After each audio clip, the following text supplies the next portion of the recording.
Hi guys, আসসালামু আলাইকুম। আপনাদের জন্য ছোট্ট একটা রান্নার টিপস নিয়ে আসলাম। মাংস রান্না করবেন কীভাবে। ফার্স্টে আমি পেঁয়াজটা সুন্দর করে টানলাম, তারপরে তার ভিতরে এলাচ, দারচিনি এবং রসুন বাটা, আদা বাটা সেটা দিয়ে আমি খুব সুন্দর করে ভাজা ভাজা করে নিচ্ছি। তো তারপরে কি করব, ঝোল অ্যাড করব। দেখেন আমি ঝোল অ্যাড করে দিলাম। তারপরে সুন্দর করে নেড়ে লবণ, তারপর হলুদ গুঁড়া, মরিচ গুঁড়া এবং জিরার গুঁড়ো এইভাবে নেড়ে তারপর জিরার গুঁড়ো দিয়ে দেবেন, ধনিয়ার গুঁড়ো দিয়ে দেবেন।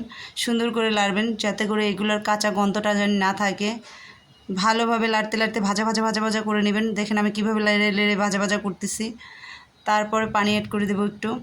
তো সুন্দর করে লাড়াচাড়া দিয়ে দেখেন আমি আগেই মাংসটা ভাজা ভাজা করে রেখেছিলাম। মাংস আলু দুটোটাই ভেজে রেখেছিলাম, তো দুটোটাই দিয়ে দিলাম। দিয়ে এখন অনেকক্ষণ কষাবো সুন্দর করে।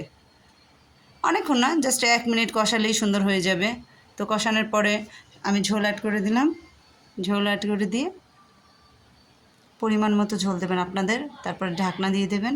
বাস হয়ে গেল মাংস রান্না করা।